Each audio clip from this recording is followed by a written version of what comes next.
Bago tayo magsimula sa klaseng ito, ako magpapakilala muna ako. Ako nga pala inyong guro na si Kevin Charles Alvarez. Sa bago tayo magsimula sa ating talakayan, tayo muna ay manalangin.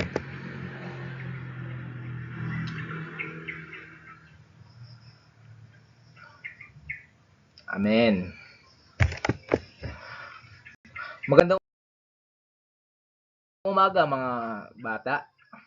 Ako nga pala inyong guro na si Ginoong Kevin Charles Alvarez. So, bago tayo magsimula sa ating klase, magtatala muna tayo ng lumiban sa klase na ito. So, meron ba? Meron ba mga bata? Wala. Ayan, mabuti. Walang lumiban sa klaseng ito. So, bago tayo magsimula sa ating talakayan, nais ko niyo ipabasa sa inyo ang mga pamantayan sa klase. Una, makinig ng mabuti habang may nagsasalita. Pangalawa naman ay itaas ang kamay bago sumagot o magsalita. Ikatlo, makilahok ng aktibo sa mga talakayan at gawain. Ikaapat, igalang ang opinyon ng ideya ng bawat isa. Panglima, panatilihing malinis at maayos ang silid-aralan. Pang-anim, gamitin ng wasto ang makagamitan sa pagtuturo at makipagtulungan sa lahat ng mga gawain. Iwasan ang pag-iingay habang nagkaklase. So, bago tayo magsimula sa ating talakayan ngayong umaga, ay meron ako sa inyong ipapakitang mga larawan at iyong sasagutan. Handa na ba kayo mga bata? Kung handa na, ipapakita ko na sa inyo ang mga larawan.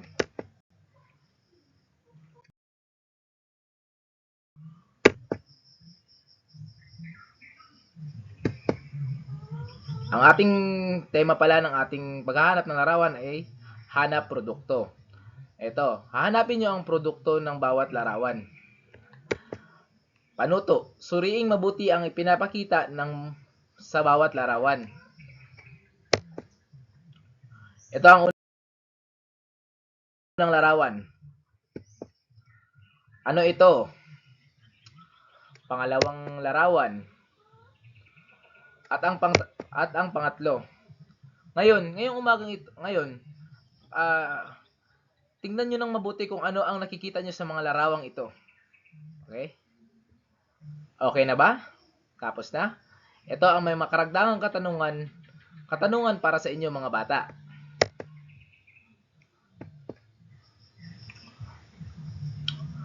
Ano ang napapansin nyo sa mga larawan? Tama. Ang ito ay mga produkto. Ano naman ang mga produktong nasa larawan?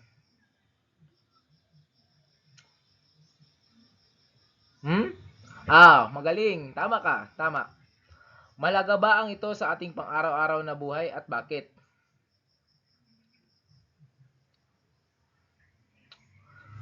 Wala nang sasagot? May nais pa bang magbigay ng kanilang mga opinyon? Kung wala na, ay magpapatuloy tayo sa ating talakayan.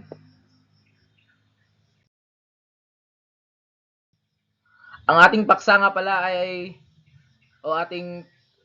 ngayong umagang paksa natin ay ang kahulugan at proseso ng produksyon sa pagtugon nito sa pang-araw-araw na pamumuhay. Bago tayo magsimula, pakibasa muna ang ating layunin.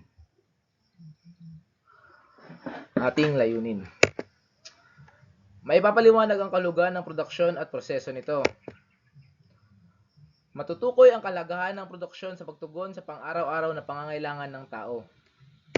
At ang panghuli naman ay makakagawa ng simpleng produkto at nagpapakita ng input, process at output.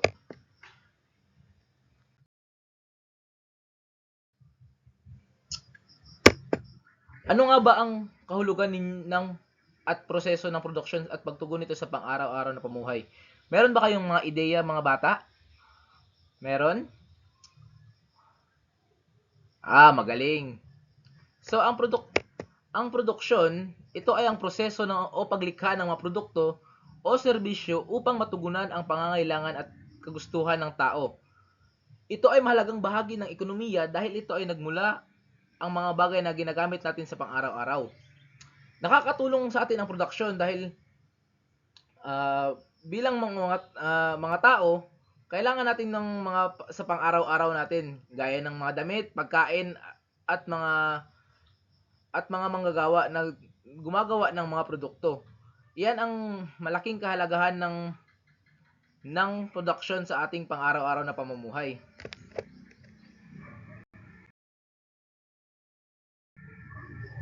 Halimbawa nito, ang paglikha ng tinapay. Nakakabili tayo ng tinapay sa mga tindahan, nakakabili tayo yan. Pagtatanim ng palay, halimbawa na rin sa produksyon.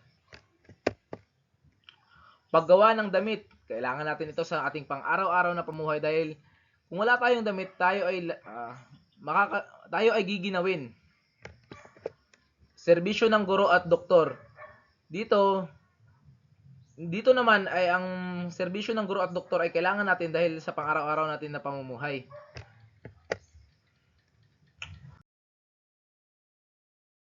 Input o mga materyales na ginagamit. Ang input naman ay ito yung mga materyales na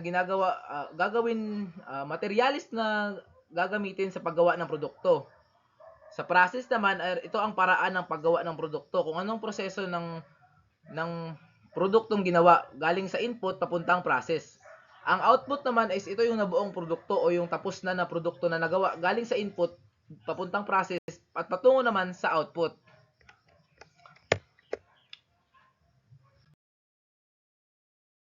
Ang production ay ating nakikita at nararanasan sa ating pang-araw-araw na buhay. Dahil ito ang proseso ng paglikha ng mga produkto at serbisyong ginagamit natin sa araw-araw. Kaya mahalagang maunawaan natin kung ano at paano ito nakakatulong sa pagtugon sa ating mga pangangailangan sa pag-unlad ng ekonomiya.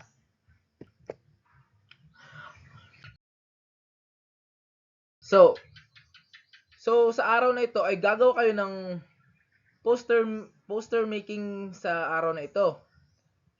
Pakibasa ang panuto.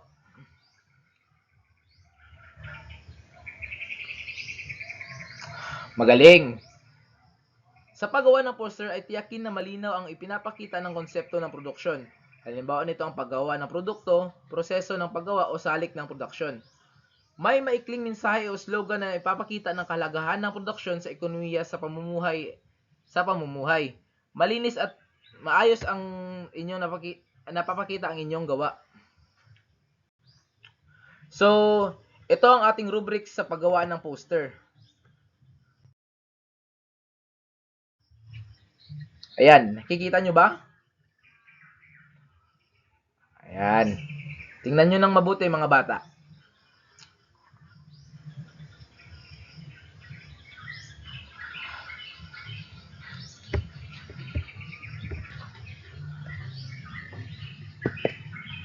Tapos na kayo? Ito naman ating panuto. Mayroon tayong makaragdagang katanungan sa inyo. Pakibasa mga bata. Tama ang iyong sagot. Na ang production ay kailangan natin sa pang-araw-araw. Ito naman ang pangalawang tanong.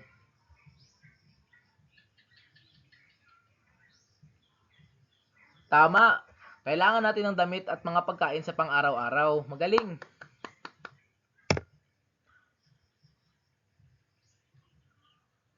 Tama ka naman.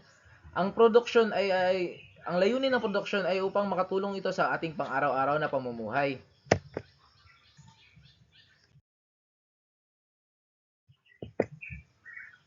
Ngayon, meron tayong sasagutan na maikling aktibidad na inyong sasagutan.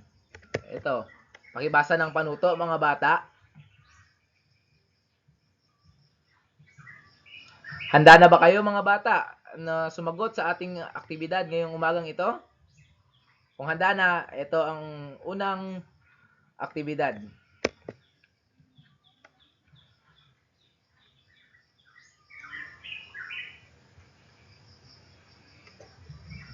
Ito ang pangalawa.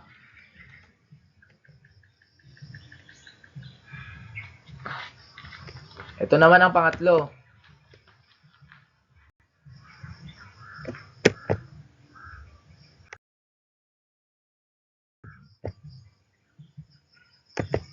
Ang pang-apat. At ito ang huli.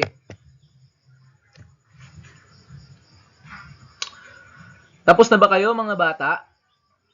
Kung tapos na, ay tutungo naman tayo sa ating ikalawang aktibidad. Tama o mali?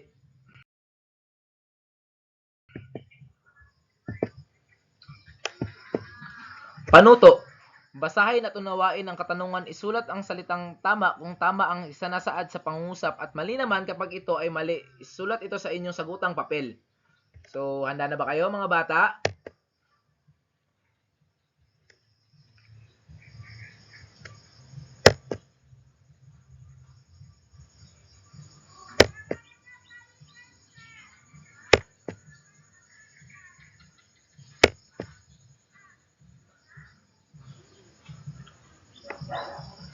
Tapos na ba kayo mga bata?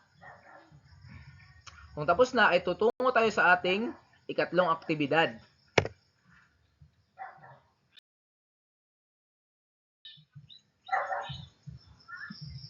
Bakit mahalagang pag-aralan ang produksyon? Isulat ninyo ito sa inyong sagutang papel. Magbigay ng konting paliwanag, bakit mahalaga ang produksyon? Narito ang ating rubric sa ating aktibidad sa umagang ito.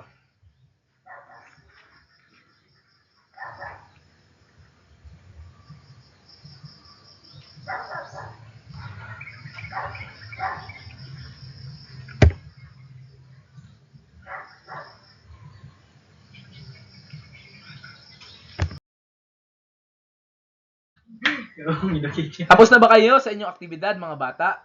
Narito ang ating susi sa pagwasto sa ating aktibidad sa umagang ito. Number 1, B. Number 2, C. Number 3, B. Number 4, C. At number 5, C. Sa number 6 naman, tama. Sa number 7, mali. Number 8, tama. Number 9, mali. At number 10, tama. So, may natutunan ba kayo sa ating talakayan ngayong umagang ito, mga bata? Kung meron, ako ay magbibigay sa inyo ng takdang aralin na inyong gagawin sa inyong tahanan. So, eto ang ating gabay na panuto para sa ating talakayan. Hindi siya makakano. So, narito ang ating takdang aralin mga bata. Panuto. Maghanap ng isang issue sa inyong komunidad na may kinalaman sa produksyon. Halimbawa, kakulangan ng trabaho, pagtaas ng presyo ng mga bilihin o kakulangan sa supply ng produkto. At gumawa ng maikling refleksyon tungkol dito. Narito ang ating pamantayan sa ating pagmamarka sa inyong takdang aralin.